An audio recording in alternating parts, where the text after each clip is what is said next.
You've probably asked yourself, how does someone react to genocide? Like this.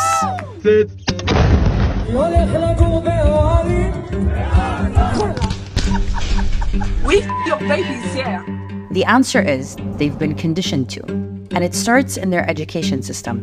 Here are 3 examples of how Israel teaches the dehumanization of Palestinians. According to this Israeli professor's research, Israeli textbooks show Palestinians, or Arabs as they're called, as caricatures of primitive farmers, hordes of refugees, or they're masked and painted as terrorists. You cannot find one photograph of a human being who is a Palestinian. And it might explain how you end up with videos like this. We need to kill Arabs. The way they are represented are as the problems and threats. And since they never or hardly ever meet Palestinians face to face or speak to them, although they may live 50 to 100 meters from them, this is what they know. If you type map of Israel in Hebrew into Google, this is what you'll get. Notice how a lot of these maps have no clear markings showing the occupied West Bank, East Jerusalem, and the Gaza Strip, all of which are internationally recognized as illegally occupied Palestinian territories. You'll also find this map in Israeli textbooks. It's how you end up with illegal settlers colonizing more and more Palestinian land, claiming it's their God-given right. It's all this, what you see, it's belong to Israel. And it's how you end up with scenes like this. You have this necklace? That's Palestine, yeah.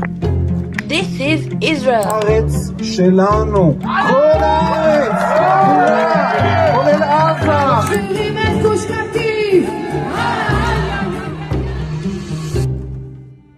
Students in Israel are taught about the Holocaust starting in nursery school all the way to the 12th grade.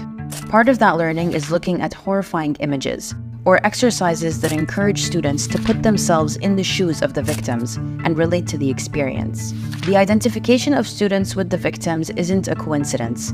It's an intentional policy by the Israeli Ministry of Education. It's how you end up with a society where, according to one Israeli professor, every Jewish Israeli citizen is a Holocaust survivor or a potential victim of future Holocaust-like events. The goal is traumatization and revenge, and not to let the fire of vengeance die out. However, this vengeance is not directed towards the German persecutors and their collaborators in Europe, but towards Palestinian colonized subjects who are Nazified.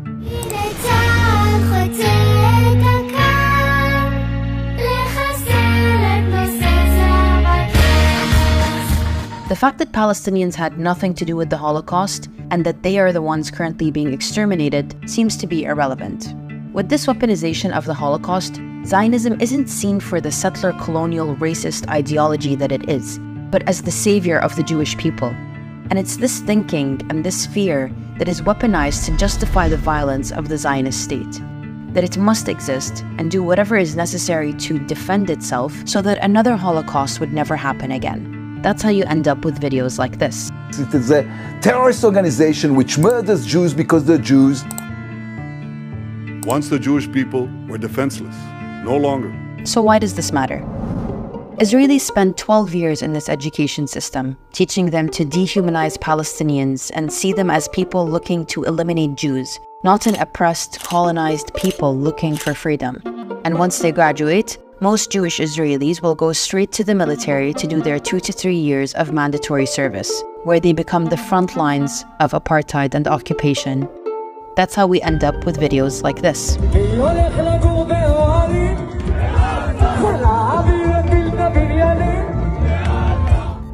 So why do all this? Well, Israel can only exist as a Jewish state if it manages demographics to maintain a Jewish majority. And it does so by displacing, imprisoning, and murdering Palestinians routinely. And the only way to get Jews to participate in this is by convincing them that it's the only way for them to exist safely. Seeing Palestinians as people who want to live in peace and be free doesn't fit into that plan. Subscribe for more and support us on Patreon.